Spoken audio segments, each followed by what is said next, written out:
वट सावित्री व्रत कथा। वट सावित्री व्रत क्यों किया जाता है? वट सावित्री व्रत हिंदू धर्म में सुहागिन स्त्रियों के लिए अत्यंत पावन व्रत है।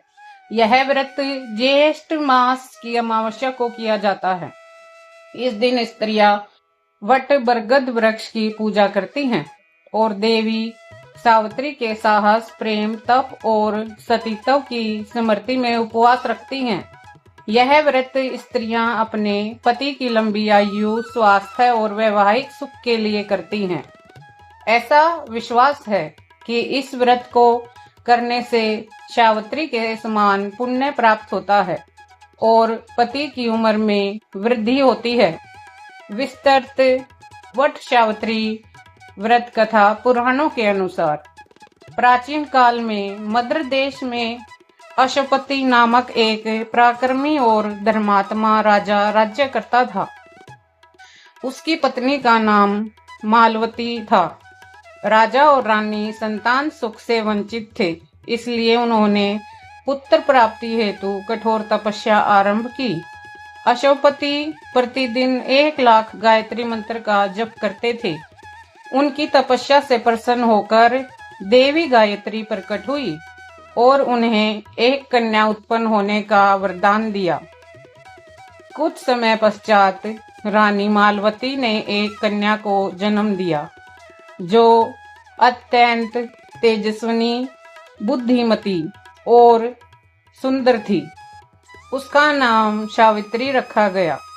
बचपन से ही उसमें असाधारण गुण थे।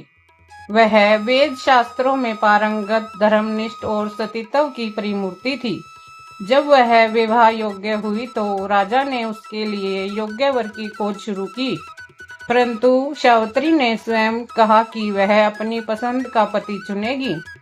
राजा की आज्ञा से सावित्री स्वर्ण रथ में सवार होकर योग्य वर की खोज में वन और नगरों में गई। अंततः वह वन में रहने वाले एक राजकुमार सत्यवान को देखकर मोहित हो गई।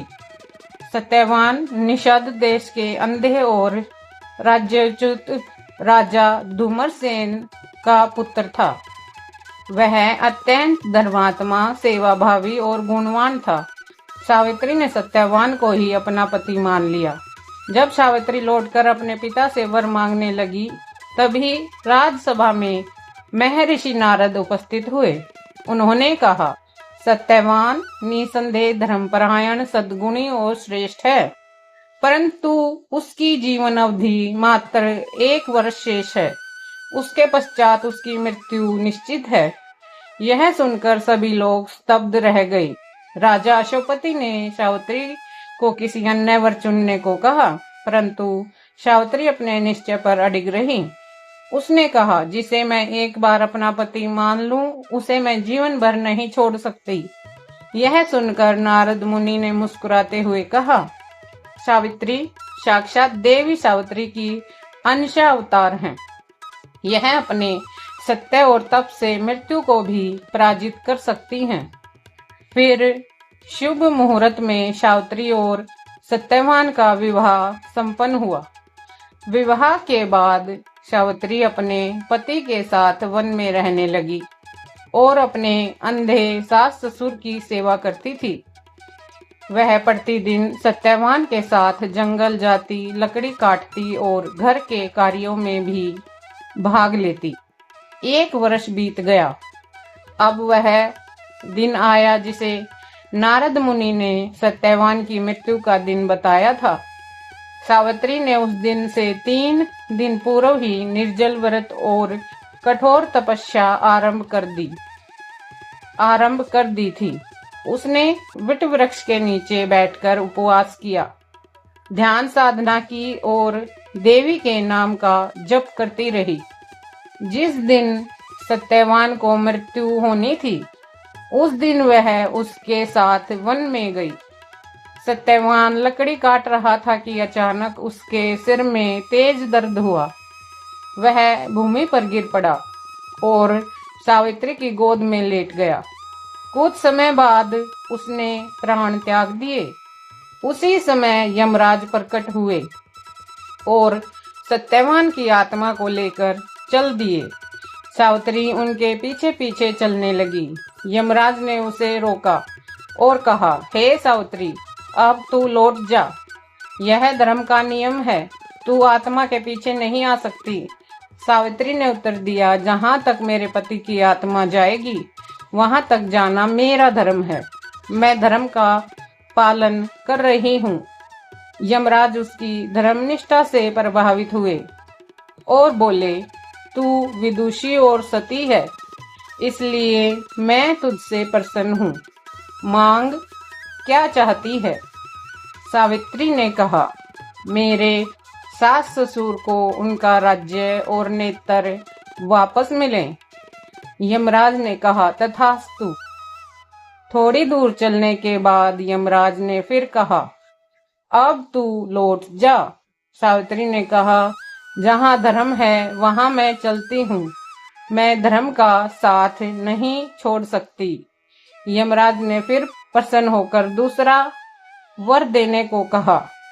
सावित्री ने कहा, मेरे पिता को 100 पुत्र हों।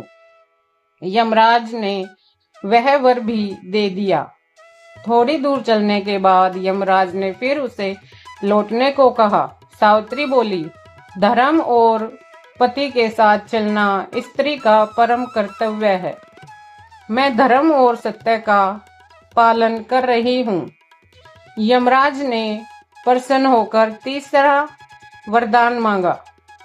सावित्री ने कहा, मुझे सत्यवान से 100 पुत्रों की प्राप्ति हो। यमराज कुछ क्षणों के लिए मौन हो गए, फिर बोले, यह कैसे संभव है जब सत्यवान जीवित नहीं? सावित्री ने उत्तर दिया, आप स्वयं कह चुके हैं कि सती की वाणी व्यर्थ नहीं जाती।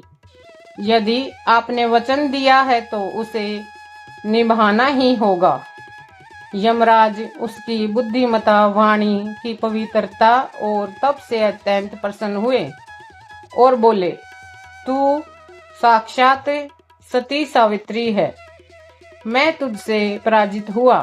तेरा पति सत्यवान जीवित होगा। यह कहकर यमराज ने सत्यवान की आत्मा को पुनः उसके शरीर में प्रविष्ट कर दिया। सत्यवान जाग उठा, जैसे नींद से उठा हो। सावित्री ने उसे सहारा दिया और दोनों वन से लौटकर अपने आश्रम पहुंचे। उधर धूम्रसेन को नेत्र ज्योति और पुराना राज्य पुनः प्राप्त हो गया।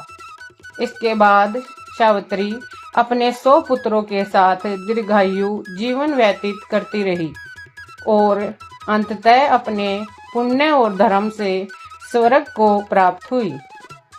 यह कथा केवल एक पौराणिक गाथा नहीं, बल्कि भारतीय स्त्री की शक्ति, धैर्य, सतीत्व और संकल्प की अमर मिसाल है।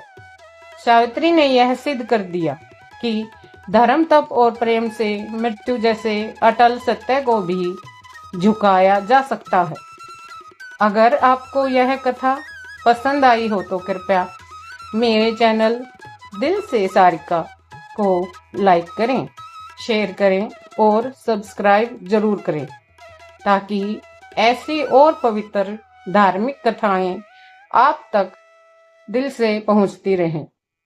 आपका बहुत बहुत धन्यवाद। हर हर महादेव। कथा को अधूरा ना छोड़ें, पूरा सुने ताकि इसका पुण्य आपको प्राप्त हो सके। जय सावित्री।